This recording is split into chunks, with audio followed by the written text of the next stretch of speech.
Snow falls silently over the fields, covering everything in white. No street lights, no heaters humming in the walls, no glowing screens to break the darkness. Just a small farmhouse standing alone against the cold, with smoke rising gently from its chimney. Inside, a family gathers close, warm and safe, in a world that has learned to survive without electricity. This is winter, the Amish way. In states like Pennsylvania, Ohio, and Wisconsin, Amish winters are not gentle. Temperatures often drop far below freezing. Snow can pile up for days, covering roads and fields in silence. Winds cut sharp across open land. For most people, surviving this kind of cold means relying on furnaces, electric heaters, and heavy machinery. But the Amish do not have any of that. And yet, generation after generation, they not only survive these brutal winters, they do it with quiet confidence, as if the cold itself has become a familiar old friend. So how do they stay warm without a single power line running to their homes? The answer begins with fire. At the heart of almost every Amish home sits a wood-burning stove, often cast iron, sturdy, and built to last decades. This stove becomes the lifeline of the household. It heats the kitchen, it warms the bedrooms above, it even helps dry wet clothing after a long day outside in the snow. But keeping that stove burning all winter takes serious preparation. Long before the first snowflake falls, Amish families begin cutting and stacking firewood, often months in advance. Entire summers are spent chopping trees, splitting logs, and drying wood under covered shelters. A single family might stack several cords of wood, enough to burn steadily from November through March. This is not a quick task. It is back-breaking physical labor, done by hand with saws and axes instead of machines. Children often help stack the wood, learning early that comfort in winter is something you earn, not something that simply arrives. By the time the first snow falls, the woodpile stands like a small fortress beside the house, ready to fight back the cold. But fire alone is not enough. The body needs protection, too. Amish winter clothing is simple but incredibly effective. Thick wool coats, hand-knit sweaters, and heavy scarves are common. Wool is prized because it holds warmth even when damp, something modern synthetic fabrics often struggle to do. Men wear wide-brimmed hats and heavy boots. Women wear long wool dresses, thick shawls, and bonnets that shield their faces from biting wind. Nothing is wasted. Clothing is often repaired, patched, and reused for years. In many homes, older coats are handed down from one sibling to the next, carrying warmth and memory through the family line. There are no heated cars waiting outside.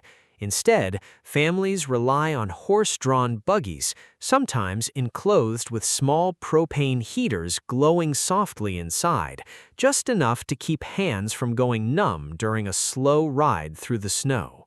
Every choice, from clothing to travel, reflects the same idea: prepare wisely and the cold becomes bearable. But what about the home itself? How does a house without modern insulation hold heat through freezing nights? Amish homes are often built with thick walls, small windows, and dense wood construction, all designed to naturally trap warmth inside.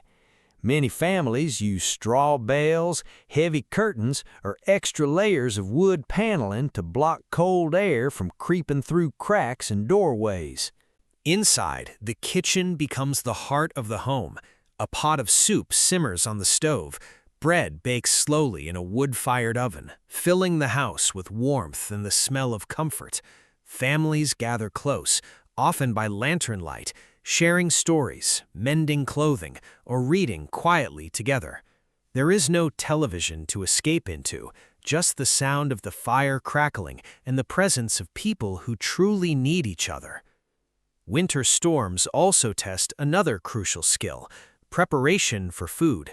Long before winter arrives, Amish families spend late summer and fall canning vegetables, preserving fruit, and storing root vegetables like potatoes and carrots in cool cellars. Meat may be smoked or salted to last through the coldest months. Shelves in a basement pantry often overflow with jars of preserved food, each one a small promise that the family will not go hungry, no matter how deep the snow piles up outside. This is not simply about survival. It is about self-reliance, passed down through generations. But even self-reliant communities know they cannot face brutal winters completely alone. When heavy snow blocks the roads, neighbors check on each other. If a family runs low on firewood, others often bring extra without being asked. If someone falls ill during a storm, community members take turns caring for animals, delivering food, or clearing snow from walkways. This deep sense of shared responsibility is not new. It has been part of Amish life for generations. Surviving winter is never viewed as one family's private struggle. It is viewed as something the entire community faces together. In many ways, winter reveals the true strength of Amish life, not through machines or modern comfort, but through preparation, simplicity, and human connection. As night falls once more over the snow-covered fields, the little farmhouse glows softly with lantern light.